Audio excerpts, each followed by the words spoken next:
She wants Hi, Vito. Hi, Nancy. Welcome. Why don't you tell us a little bit about what it was like, your first memory as a realtor? What was it like? Well, I was licensed in 1957, so this is my 50th year. And when I started in the business, contracts were one page, not two-sided, and there were not all the disclaimers and disclosures that we have today. When you wanted a loan, you didn't go online. You called your friend who was vice president or president of a local savings and loan association, and they would say, okay, we'll ride by. They didn't even go in. They'd ride by and they'd say, I'm going to lunch with the rest of the board and I'll give you a call after I have come up with the value and we'll make the loan. And you did it by handshake.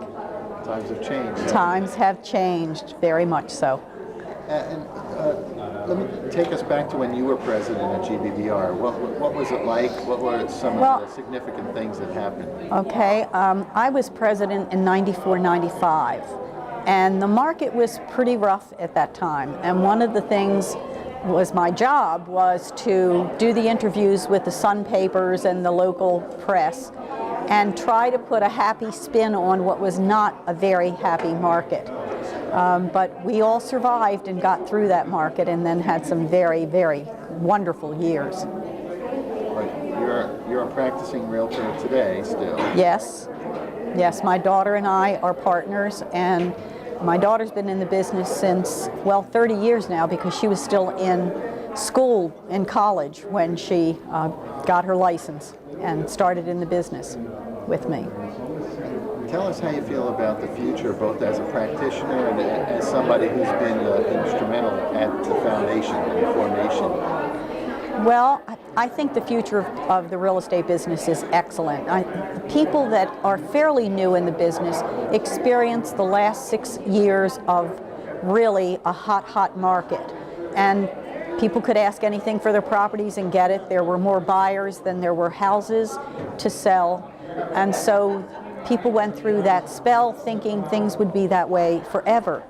What we have now is the market we had 7 years ago, where you allowed a house to be on the market for a reasonable length of time and allow people to look at a house, have time to bring Aunt Sally back and have a home inspection and get their mortgage and not have cold feet the next day because they had to jump on it. So I see this as a really much more civil market now than it was for the past few years. How can you give, what can you give as advice or suggestions or encouragement to younger practicing realtors about participating with GBBR and the foundation and what that means? Well, first of all, I've always been a volunteer, both in church and in civic organizations and homeowners associations, and certainly the real estate industry. And I have to tell you, I think one of the reasons for my success has been my volunteerism.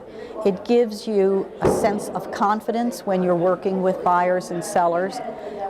You're really up to date about everything that's going on. You're well known in the industry because you network all the time.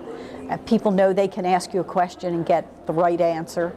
It's really important, and it's also important to give back to the industry and to the community, those of us who have been so fortunate in making money in the real estate industry. I was on the charitable foundation for a long time. When my husband passed away, I actually put in the paper that any contribution should be made to the GBBR Charitable Foundation because they do a lot of wonderful work.